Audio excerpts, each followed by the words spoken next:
Hi friends, അങ്ങനെ ഞാൻ മറ്റൊരു വീഡിയോയുമായിട്ട് വന്നിരിക്കുകയാണ്. അത് പാതിരാത്രിക്ക് തന്നെ വരാൻ കാര്യം ഞാനിപ്പോ ഒരു സെക്കൻഡ് ഷോ ഫിലിം കഴിഞ്ഞ് ഇപ്പൊ വന്നതേ ഉള്ളൂ. ആ പടത്തിന്റെ ഒരു റിവ്യൂ ഞാൻ ഇപ്പൊ ചൂടോടെ അങ്ങ് തന്നില്ലെങ്കിൽ എനിക്കും കിടന്ന ഉറക്കം വരത്തില്ല. അതുകൊണ്ടാണ് ഞാൻ ഇപ്പൊ തന്നെ വന്നത്.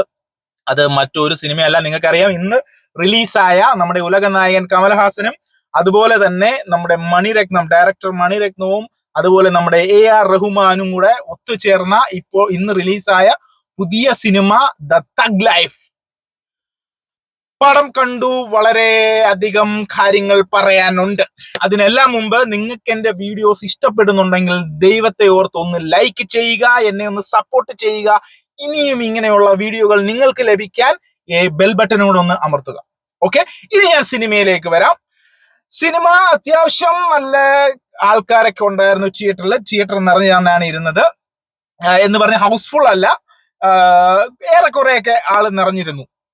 ഇനി നമ്മൾ തഗ് ലൈഫ് എന്ന സിനിമയിലേക്ക് വരികയാണെങ്കിൽ, ഞാൻ നേരത്തെ പറഞ്ഞ പോലെ ഈ സിനിമ ഒരുപാട് അങ്ങ് സൂപ്പറാണ്, അല്ലെങ്കിൽ ഒരു വാവ് ഫാക്ടർ ഉണ്ട് എന്നൊന്നും ഞാൻ പറയുന്നില്ല. കാര്യം അങ്ങനെയൊന്നും ഇല്ല ഈ സിനിമയിൽ. ഇത് നമ്മൾ നേരത്തെ പറഞ്ഞ പോലെ ഇത് കണ്ടുമറന്ന കുറെ സിനിമകളുടെ ഒരു റെഫറൻസ് ആയിട്ട് എനിക്ക് ഫീൽ ചെയ്തു. കാര്യം അതിന്റെ അതേ പാറ്റേൺ സ്വീകരിച്ചു. കഥ മോഷ്ടിച്ചു എന്നല്ല ഞാൻ പറയണം, അതിന്റെ പാറ്റേൺ സ്വീകരിച്ചു എന്ന് ഞാൻ പറയും. കാര്യം ഇതേ മണിരത്ന സിനിമകളിൽ നമ്മൾ നേരത്തെ കണ്ടിട്ടുണ്ട്. നിങ്ങൾ ഈ സിനിമ കാണുമ്പോൾ നിങ്ങൾക്ക് മനസ്സിലാവും. ഓക്കെ, ഇനി ഞാൻ സിനിമയിലേക്ക് വരുമ്പോൾ ഇതിന്റെ മെയിൻ ലീഡ് റോൾ ചെയ്യുന്നത് അറിയാലോ, നമ്മുടെ കമൽഹാസനാണ്. കമൽഹാസനിലൂടെയാണ് ഈ കഥ പറഞ്ഞു പോകുന്നതും ബാക്കിയുള്ള ക്യാരക്ടേഴ്സും വരുന്നത്. ഓക്കെ, ഇതിന്റെ തിരക്കഥ എഴുതിയേക്കുന്നത് കമൽഹാസനാണ്. അതുപോലെ ഇതിനകത്ത് തിരക്കഥ എഴുതിയ കമൽഹാസനും മണിരത്നം കൂടിയാണ്. അതിന്റെ എന്താണെന്നറിയില്ല, അതിന്റെ ഒരു പോരായ്മ സിനിമയിൽ ത്രൂ ഔട്ട് നമുക്കുണ്ട്. ഇതിന്റെ തിരക്കഥ ഒരു സ്ട്രോങ് ഒരു എന്താ പറയണേ, ഒരു സ്ട്രോങ് ഒരു ഡെപ്ത് കൊടുക്കാത്ത ഒരു സിനിമയായി തോന്നി. ഇതിലെ ക്യാരക്ടേഴ്സിനെ ആദ്യത്തെ ഒരു 10 മിനിറ്റ് അല്ലെങ്കിൽ ഒരു 15-20 മിനിറ്റ് സൂപ്പർ ഒന്നും പറയാൻ വയ്യ. കാര്യം ആ ഒരു കമൽഹാസൻ വരുന്നുണ്ട്. ഫസ്റ്റ് ആ ഒരു 15 മിനിറ്റിൽ ഒരു കമൽഹാസനെ കാണിക്കുന്നുണ്ട്. നമുക്ക് സൂപ്പർ എന്ന് പറയേണ്ടി വരും. കാര്യം ഇപ്പോഴത്തെ കമൽഹാസനെ നിങ്ങൾക്കറിയാം, ഒരുപാട് വയസ്സായിട്ടുള്ള ഒരാൾ. പക്ഷെ അത് എൻറ്റയർലി ഡിഫറെന്റ് ആയിട്ടൊരു കമൽഹാസനെ നമുക്ക് ഫസ്റ്റ് ഒരു 15-20 മിനിറ്റ് കാണാം. വളരെ നന്നായിട്ടുണ്ട്. ആ ഒരു സീൻസ് ഒക്കെ എടുത്തു വെച്ചേക്കണം. അതുപോലെ ഇതിന്റെ സിനിമാറ്റോഗ്രാഫി സൂപ്പർ, അത് എടുത്തു വെച്ചേക്കുന്ന സൂപ്പർ. അതുപോലെ ഇതിന്റെ മ്യൂസിക് അതിഗംഭീരം. ഇതിന്റെ ഓരോ ഷോട്ടുകൾ, ആ മ്യൂസിക് എല്ലാം വെച്ചിട്ടുള്ള ഓരോ ഷോട്ടുകളും അല്ലെങ്കിൽ ഓരോ സീൻ ബൈ സീൻ എടുത്തിട്ടുള്ള കുറെ കാര്യങ്ങളുണ്ട്. നല്ല ടെക്നിക്കലി ആണ് പറയുന്നത്. ഇതിനകത്ത് ഞാൻ കഥയോ കാര്യങ്ങളോ അല്ല പറഞ്ഞത്, ടെക്നിക്കലി സൂപ്പർ. അങ്ങനെ ആദ്യത്തെ 10 മിനിറ്റ് രക്ഷയില്ലാത്ത സൂപ്പർ, നല്ല രസമുണ്ട് അതിനകത്ത്. ആ ഒരു ക്യാരക്ടർ വെച്ചാൽ ആ ഒരു ക്യാരക്ടറിനെ എടുത്തു വെച്ചേക്കുന്ന കാര്യം ഞാൻ പറയണേ. അങ്ങനെ ആദ്യത്തെ ആ 10 മിനിറ്റ് കഴിഞ്ഞാട്ട് ഇനി ഈ കഥയിലേക്ക് ഇറങ്ങുന്നത്. ആ 10 മിനിറ്റിൽ ആ കമൽഹാസന്റെ കൂടെ കിട്ടുന്ന അല്ലെങ്കിൽ കമൽഹാസന്റെ കൂടെ കൂടുന്ന സിംബു എന്റെ ചെറുപ്പം തൊട്ട് ഉള്ള രീതിയിലാണ് ആ കഥ ഇങ്ങനെ കൊണ്ടുപോകുന്നത്. അതുപോലെ ക്ലൈമാക്സ് വരെ അത് നീട്ടിക്കൊണ്ടുപോകുന്നത്. പക്ഷെ നമുക്കെല്ലാം പ്രഡിക്റ്റബിൾ ആണ് കേട്ടോ. ഇതിനകത്ത് ഓരോ സീനും ഓരോ ആൾക്കാരും അടുത്തത് എന്താണ് സംഭവിക്കാൻ പോകുന്നത് എല്ലാം പ്രഡിക്റ്റബിൾ ആണ്. സിംബുവിന്റെ ക്യാരക്ടർ പറയുകയാണെങ്കിൽ, സിംബുവിന്റെ ക്യാരക്ടർ അമറാൻ എന്ന് പറയുന്ന ഒരു ക്യാരക്ടർ സ്റ്റാർട്ടിങ് തൊട്ട്, അതായത് ആദ്യത്തെ 10 മിനിറ്റിൽ ഞാൻ പറഞ്ഞു, അത് ആ സമയത്താണ് അവൻ പുള്ളിയുടെ ഒരു കുട്ടിക്കാലം കാണിച്ചിട്ടാണ് ഇത് തുടങ്ങുന്നത്. അവിടെ നിന്ന് നമ്മുടെ ജില്ല സെറ്റപ്പ് ആണ് പറയും. നമ്മുടെ ഒരു തമിഴ് സിനിമ ഉണ്ടല്ലോ ജില്ല, അതുപോലെ എടുത്തു വളർത്തുന്ന പുത്രൻ, ആ ഒരു സെറ്റപ്പിലേക്ക് വന്നു. പിന്നെ ഈ ക്യാരക്ടർ ഇങ്ങനെ ബിൽഡപ്പ് ചെയ്ത് കൊണ്ടുപോകണം. അതിന്റെ സിംബുവിന്റെ ഒക്കെ ഇൻട്രൊഡക്ഷൻ ഒക്കെ നമ്മൾ ട്രെയിലറിലൊക്കെ കണ്ടവരെ സൂപ്പർ, നല്ല രസമുണ്ട്.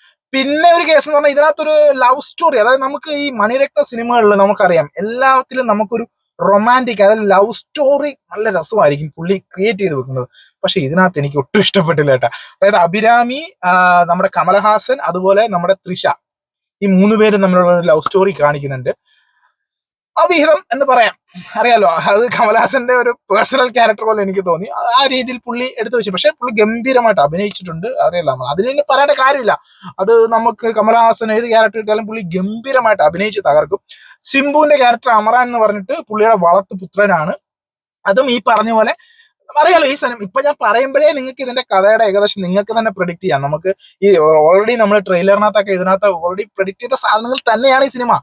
അവരുടെ ഗ്യാങ്ങിനകത്തുള്ളിൽ തന്നെ ഒരുപാട് പ്രശ്നങ്ങൾ, അതായത് അവർ തമ്മിൽ പാരവെപ്പ്, മറ്റേ അസൂയ, കുശുമ്പ് കാര്യങ്ങൾ, അതിനകത്ത് അങ്ങോട്ടും ഇങ്ങോട്ടും തമ്മിൽ ചല്ലുക, കൊല്ലുക, അവസാനം തിരിച്ചു വരിക, അങ്ങനെയൊക്കെയാണ്. അത് നിങ്ങൾ തന്നെ കാണുക ലാസ്റ്റ് എന്തൊക്കെയാണ് മാറി മറിഞ്ഞു വരുന്നതെന്ന്.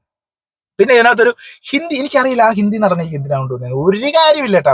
അവനെ ആദ്യം ആ ഒരു ഹിന്ദിയുടെ ഒരു കുറച്ച് പോർഷൻ കാണിക്കുന്നുണ്ട്. അത് കഴിഞ്ഞ് ഇന്റർവെല് അതായത് ഒരു പകുതി കഴിഞ്ഞിട്ട് ആ ഒരു ഇത് കാണിക്കുന്നുണ്ട്. പിന്നെ ക്ലൈമാക്സ് കാണിക്കും. ഈ 3 സീനിലാണ് അവർ മെയിൻ ആയിട്ടുള്ളത്. ഒരു ആവശ്യമില്ലാത്ത, അത് വേറെ ആർക്ക് വേണമെങ്കിലും ചെയ്യാന്നുള്ള രീതിയിൽ വേറെ രീതിയിൽ അത് കൊണ്ടുപോകണം. അതിന് വേണ്ടിയിട്ട് ഡൽഹിയിലൊക്കെ കൊണ്ടുപോകേണ്ട ഒരു കാര്യം അതിനകത്ത് ഇല്ലായിരുന്നു. ഓക്കെ, അതൊക്കെ പോട്ടെ. പിന്നെ നമുക്ക് മലയാളത്തിൽ അഭിമാനിക്കാനുള്ളത് നമുക്ക് ജോജു ജോർജ് ഇതിനകത്തുണ്ട്, അതുപോലെ നമ്മുടെ ബാബുരാജ് ഇതിനകത്തുണ്ട്, അതുപോലെ ഐശ്വര്യലക്ഷ്മി ഇതിനകത്തുണ്ട്. ഐശ്വര്യലക്ഷ്മിയുടെ ഒക്കെ ക്യാരക്ടർ ഒന്നുമില്ല ഇതിനകത്ത്, എനിക്ക് പറയാനൊന്നുമില്ല. പുള്ളിക്കാരി എനിക്ക് തോന്നുന്നു ഇതിനകത്ത് ആ മണിരത്നം ഫിലിം അതുപോലെ നമ്മുടെ കമൽഹാസൻ സിനിമ എന്ന് പറഞ്ഞുകൊണ്ട് മാത്രം വന്ന് അഭിനയിച്ചതാണെന്ന് എനിക്ക് തോന്നി. പുള്ളിക്കാരുടെ ക്യാരക്ടർ വന്നു ലാസ്റ്റ് വരെ, കുഴപ്പമില്ല, കുറച്ചേ ഉള്ളൂ, കുഴപ്പമില്ലാതെ പുള്ളി ചെയ്തിട്ടുണ്ട്. ജോജു പക്ഷെ ജോജു സൂപ്പർ ആയിട്ട് ചെയ്തിട്ടുണ്ട്. ജോജുവിന്റെ അറിയാലോ ഒരു സ്ഥിരം ശൈലിയിൽ പുള്ളിയുടെ ക്യാരക്ടർ പുള്ളി ഗംഭീരമാക്കി അവസാനം വരെ കൊണ്ടുവരുന്നത് ത്രൂ ഔട്ട് ക്യാരക്ടറാണ്. പിന്നെ ബാബുരാജും അതുപോലെ തുടക്കത്തിൽ ഒരു ഇടയ്ക്കും പിന്നെ മാത്രമുള്ള ഒരു ക്യാരക്ടറാണ്. പക്ഷെ കുഴപ്പമില്ല, ബാബുരാജിന്റെ സൈഡും ബാബുരാജ് ക്ലിയർ ചെയ്തിട്ടുണ്ട്. പിന്നെ എന്താ പറയാ, ഇത് ത്രൂ ഔട്ട് ഈ പടം നമുക്ക് വർക്കൗട്ട് ആവില്ല ബ്രോ. കമൽഹാസൻ വീണ്ടും നമ്മളെ നിരാശപ്പെടുത്തി. ഓക്കെ, നിങ്ങളും പോയി കാണ്. ഞാനിപ്പോ രാത്രി തന്നെ ഇത് പറയാനുള്ള കാര്യം എന്ന് പറഞ്ഞത്, ഇപ്പൊ ഞാൻ കണ്ടുമല്ലോ, സെക്കൻഡ് ഷോ ആണ് കണ്ടിട്ട് വന്നത്. എനിക്ക് അപ്പൊ തന്നെ നിങ്ങളുടെ ഇത് പറയണമെന്ന് തോന്നി. Okay, bye. അതുപോലെ തന്നെ നിങ്ങൾക്ക് ഈ വീഡിയോ, ഞാനിടുന്ന വീഡിയോകൾ ഇഷ്ടപ്പെടുന്നുണ്ടെങ്കിൽ എൻ്റെ വീഡിയോയെ ലൈക്ക് ചെയ്ത് എന്നെ സപ്പോർട്ട് ചെയ്യുക. അതുപോലെ എൻ്റെ ചാനൽ സബ്സ്ക്രൈബ് ചെയ്യുക. നിങ്ങൾക്ക് ഇനിയും ഇങ്ങനെയുള്ള വീഡിയോസ് കിട്ടാനായിട്ട് ആ ബെൽ ബട്ടനോട് ഒന്ന് അമർത്തുക. ഓക്കെ, എല്ലാവർക്കും ഗുഡ് നൈറ്റ്.